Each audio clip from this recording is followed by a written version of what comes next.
To consider daylighting in a Revit model using LightStanza, the key thing is that the model include valid daylight portals. These are simple openings in the model with a glass material inside. This could be something simple like an exterior vision window or a skylight, or even something more complex like a curtain system.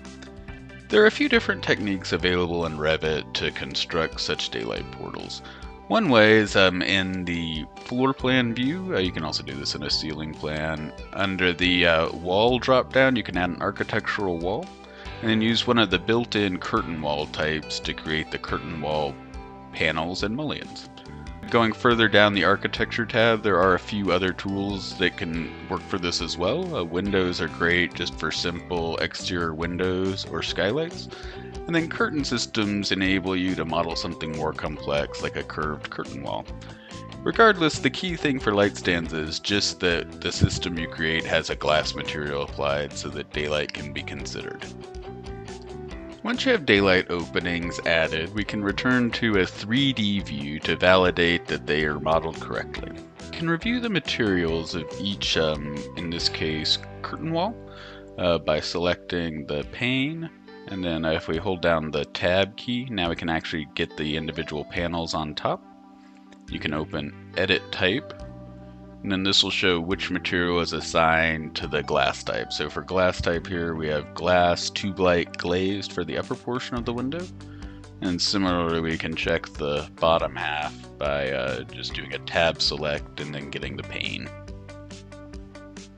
Now with system panel selected in the type selector, we can do edit type and see here that there is a material called glass applied. In other cases, you may see that this is set to something like by category. If you see that here and it says by category, that means the panel is actually being controlled by the object style materials, which you can access under the management tab.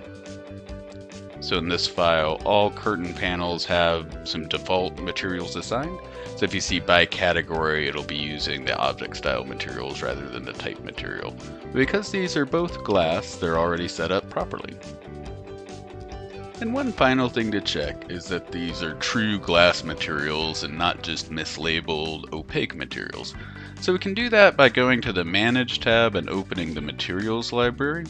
Here we'll get a list of all the materials in the project, so we can find those glass materials that were applied to the surfaces. And then see that there is a transparency applied, and so this will be treated like an actual glass material, and then validate the tube light as well. As long as they're transparent, we'll be able to use these for daylighting purposes. The transparency value is less important because we'll actually be able to adjust this in the application after the export. It just has to have a material and a transparency applied. And then if you want to create a new one, you can use this Create New Materials option and configure it as needed with a transparency. After the materials have been validated, you can also optionally set the Revit site location. Under the Manage tab, it's this Project Location panel. And if you select Set Site Location, there's the ability to enter a project address or simply a latitude and longitude, and that'll be used as the location of the building for daylight analysis. If this is left blank or non-specified, then you can also set the site location in LightStanza after the export. With the site location set, now we're ready to start the LightStanza export. So we'll use a 3D view for our daylight export, and we can also optionally use the section box, which you can turn on using this section box icon, to reduce the model to the area of interest. Typically for daylight, you can remove exterior features like the parking lot using the section box to make the simulation go faster. With the section box set, now we can go to the LightStanza tab and start the export process. This process is largely the same regardless of whether you're doing daylight, electric lighting, or both. You can just do Export to LS, choose Section Box to get the entire 3D view. Set this option to daylight mode. This will automatically remove all lighting fixtures from the project, or leave it in electric lighting if you want to consider both electric and daylighting. We can switch this after the export. One thing to keep in mind is if you have lighting fixtures that are also cutting holes in the ceiling, removing those can sometimes cause those openings to be treated as skylights, and so sometimes it's better to keep the lighting fixtures in depending on the model. For this one, we'll be okay in daylight mode. Finally, set the view template. Choose either default or minimal, or any template you have in your file to reduce the complexity of the model. Step through the other options. Confirm lighting fixture data is included or excluded as needed. And finally, click Export after reviewing the warnings.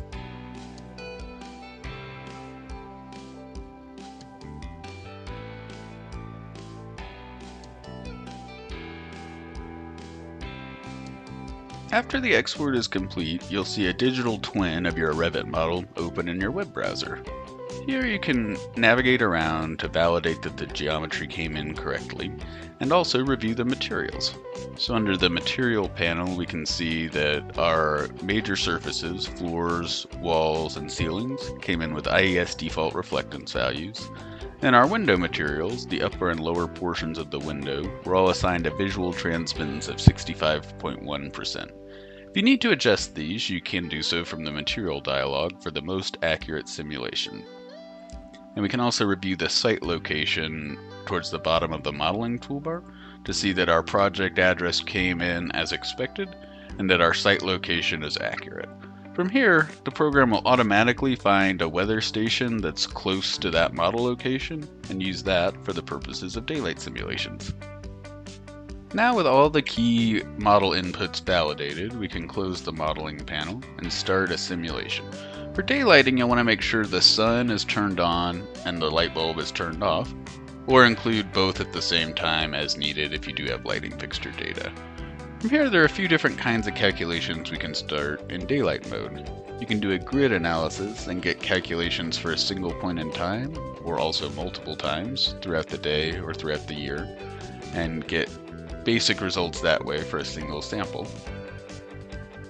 You can also start an annual grid simulation. This will give aggregated results for the entire year. Things like annual sunlight exposure and spatial daylight autonomy can be included based on the annual weather data. It's important to also review the sky conditions. You can do a clear sky simulation for the most daylight availability possible, overcast for the least daylight availability, and climate-based for the most accurate results for the specific site location. You can also optionally consider blinds as being operable or not using the annual grid analysis settings. Start the simulation in the same way, and then we can compare the results when we're finished. Moving to the interior of the model, we can also do a few other calculation types with respect to daylighting. So we'll go up to the first floor, create a 3D view facing one of the windows. From here you can run a glare analysis, a few different options for that. A glare chart that shows you the probability of glare over the entire year. Or you can analyze a space over a date and time range to find the worst case daylighting scenario. We'll just do a chart for this example, but all of those options can be very useful for daylight design. Another calculation type available is the LEED scorecard. Under LEED, we have different options for the various LEED standards and metrics to calculate. So you can start a simulation in that same way. You can also get daylight factor results. This is a measure of the interior luminance divided by the exterior luminance, assuming overcast sky conditions. And so it won't vary with time. You can just start a daylight factor simulation as so. And one final option is the total energy map, which sort of gives you a heat map of the daylight availability throughout the entire year. So once the Revit model is included in LightStanza, there are many analysis options available and modeling tools that you can iterate through to get an optimal design. Thank you and happy daylighting!